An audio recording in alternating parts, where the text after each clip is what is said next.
فیض پہنچا اے رضا احمد پاک کا، ورنہ ہم کیا جانتے خدا کون ہے۔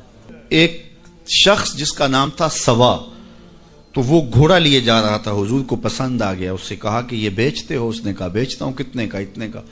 کہا کہ رکو میں اس کی قیمت لے کے آیا اور تمہیں دیتا ہوں۔ کسی نے اس کو رکے ہوئے دیکھا تو پوچھا یہاں کیوں کھڑے ہو؟ اس نے کہا مسلمانوں کے نبی سے اس گھوڑے کا سودا ہو گیا ہے تو وہ قیمت لینے گئے ہیں۔ اس نے کہا مجھے زیادہ پیسوں سے دے دو۔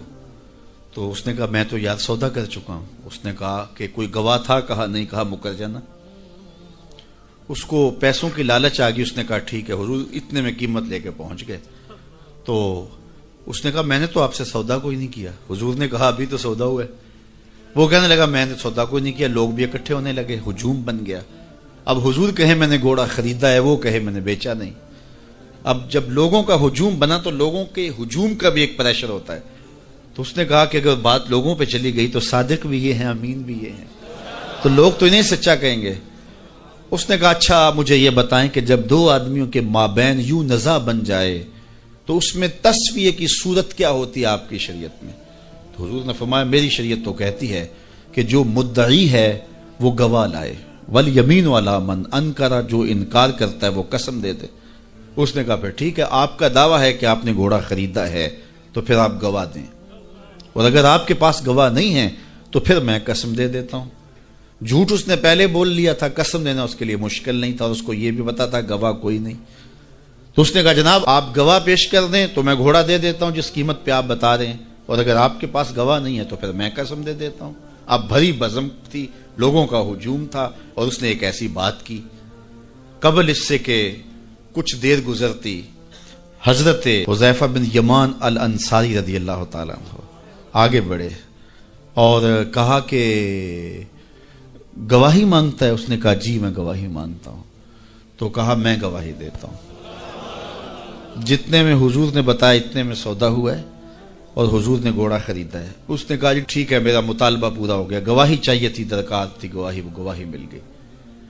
تو اس نے گھوڑا دے دیا اور قیمت اس نے لے لی۔ قیمت اس نے اپنی مرضی کی گھوڑے کے مطابق ہی لی تھی، وہ تو زیادہ پیسوں کے لالچ میں مکرا تھا۔ تو خیر اس کو راستہ نکلنے کا مل گیا۔ لوگ ہٹنے لگے تو حضور نے حضرت حذیفہ رضی اللہ تعالیٰ عنہ کو اشارے سے قریب کیا اور کہا کہ تم نے گواہی دی، تم تو موقع پہ موجود ہی نہیں تھے، تو تم نے گواہی کیسے دی؟ تو حضرت حذیفہ رضی اللہ تعالیٰ عنہ نے کہا حضور گھوڑا کیا ہے، آپ کے کہنے پہ تو ہم نے رب کی گواہی دے دی، ہم نے رب کو دیکھا تھا، آپ نے کہا نہ ہے تو ہم نے مان لیا، تو یہ گھوڑا کیا ہوتا ہے؟ تو حضور نے حضرت حذیفہ کا ہاتھ پکڑ کے فضا میں بلند کیا اور لوگوں کو کہا جانے والوں رک جاؤ۔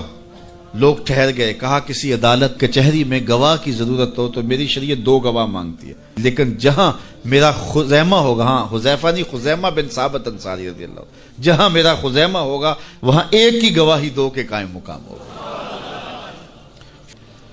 میں اگر خدا سے ملنا چاہوں تو مجھے بتاؤ نہ کہ میں کدھر جاؤں، شرق کو جاؤں، غرب کو جاؤں، شمال کو جاؤں، جنوب کو جاؤں، نیچے سوراخ کروں، اوپر سیڑھی لگاؤں، کدھر جاؤں؟ آئیے ذرا قرآن کا اسلوب دیکھیے۔ وَإِذَا سَأَلَكَ عِبَادِي أَنِّي فَإِنِّي قَرِيبٌ، حبیب میرے بندے تیرے پاس آ کے میرا پوچھتے ہیں، بندے میرے ہیں، مجھے ڈھونڈتے ڈھونڈتے تیرے پاس آ گئے اور تیرے پاس آ کے پھر میرا پوچھنے لگے۔ فَإِنِّي قَرِيبٌ، ان آنے والوں کو بتلا دیجئے کہ میں دور نہیں ہوں، نیڑے ہوں۔ فا تاقیبیہ کے بعد علماء تفسیر نے لکھا کہ کل مقدر ہے، یہاں کل ماننا پڑے گا۔ فَإِنِّي قَرِيبٌ اے فَقُلْ إِنِّي قَرِيبٌ، ان کو کہہ دیجئے کہ وہ دور نہیں، آگے ہو تو مل جائے گا۔ یہ ہے ترجمہ کل کے مقدر ماننے سے۔ لیکن صوفیہ فرماتے ہیں کل کو مقدر ماننے کی ضرورت ہی کیا ہے، بات ہی سیدھی ہے۔ حبیب میرے بندے مجھے ڈھونڈتے ڈھونڈتے تیرے تک آ گئے، تو محبوب جب تیرے تک آ گئے میں پھر بھی دور ہوں۔ میرے بندے جب مجھے ڈھونڈتے ڈھونڈتے تیرے تک جو آ گئے ہیں تو محبوب تیرے تک آگے ہیں تو میرے تک آگے۔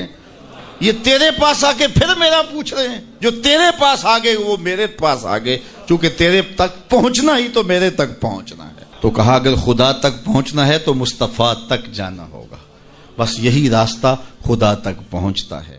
ہر دن ایک نیکی ایسی کریں چاہے وہ بہت چھوٹی کیوں نہ ہو، ویسے نیکی کو میرے حضور نے کہا کہ چھوٹی نہ سمجھنا، نیکی بڑی ہوتی ہے، نیکی بڑی ہوتی ہے۔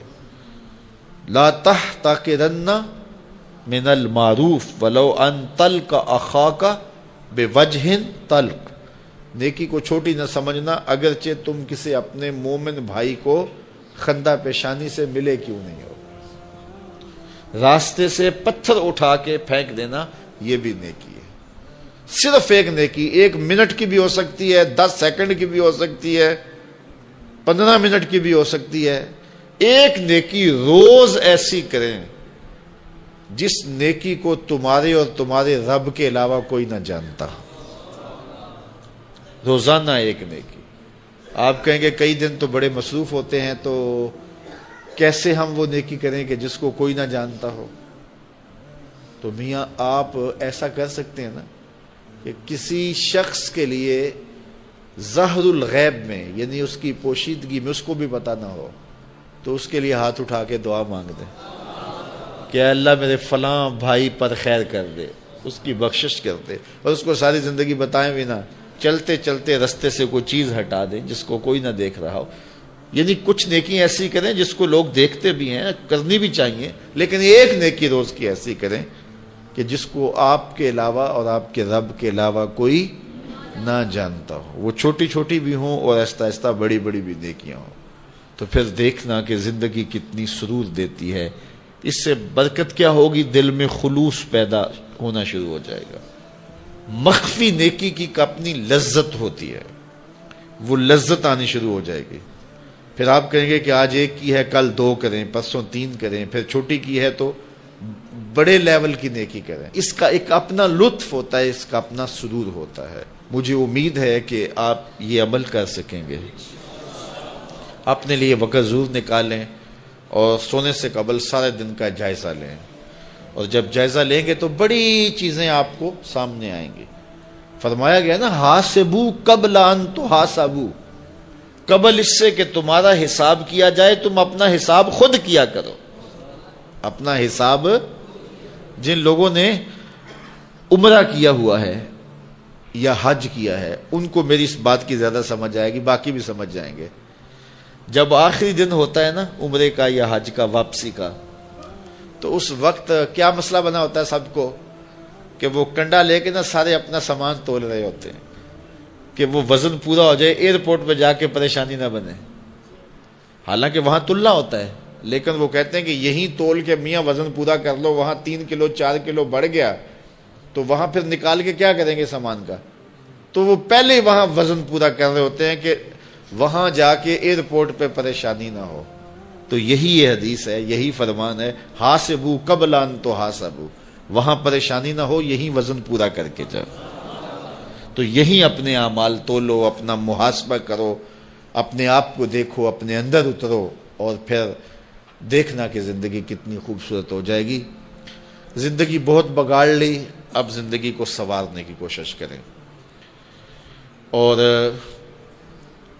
اگر میرے اور آپ کے ذمے قضا نمازیں ہیں، قضا نمازیں، تو ہم سب سے پہلے اپنی قضا نمازوں کو پورا کریں۔ حتیٰ کہ یہ جو نمازوں کے ساتھ نفل پڑھتے ہیں، تو جتنی دیر تک قضا پوری نہ ہو جائیں اس وقت، یہ جو وقت ہے یہ بھی قضا نمازوں میں جو ہے وہ صرف کریں۔ ظہر کی نماز پڑھی ہے تو 2 سنتیں 2 نفل پڑھنے کی بجائے 4 فرض قضا فجر کے پڑھ لیے جائیں، اور فرصت ہے تو اور زیادہ پڑھ لیے جائیں۔ اسی طرح عصر سے پہلے، عصر کے بعد، مغرب کے پہلے، مغرب کے بعد، مختلف قضا تو کسی وقت پڑھی جا سکتی ہے، سوائے جو ہے وہ 3 اوقات کے، جب سورج طلوع ہو رہا ہو، سر پہ ہو، غروب ہو رہا ہو۔ عصر سے مغرب تک جو ہے وہ نفل نماز نہیں ہے، لیکن قضا اس وقت بھی پڑھی جا سکتی ہے۔ تو بعض اوقات ایسے ہوں مغرب کے وقت مسجد میں جائیں تو عشاء تک مسجد میں رہیں اور قضا نمازیں پڑھتے رہیں، اپنا کھاتا جو ہے جلدی جلدی برابر کریں تاکہ معاملے اچھے ہو جائیں۔ اللہ تعالی ہمیں یہ مختصر زندگی میں اپنی یاد میں زندگی گزارنے کی توفیق دے۔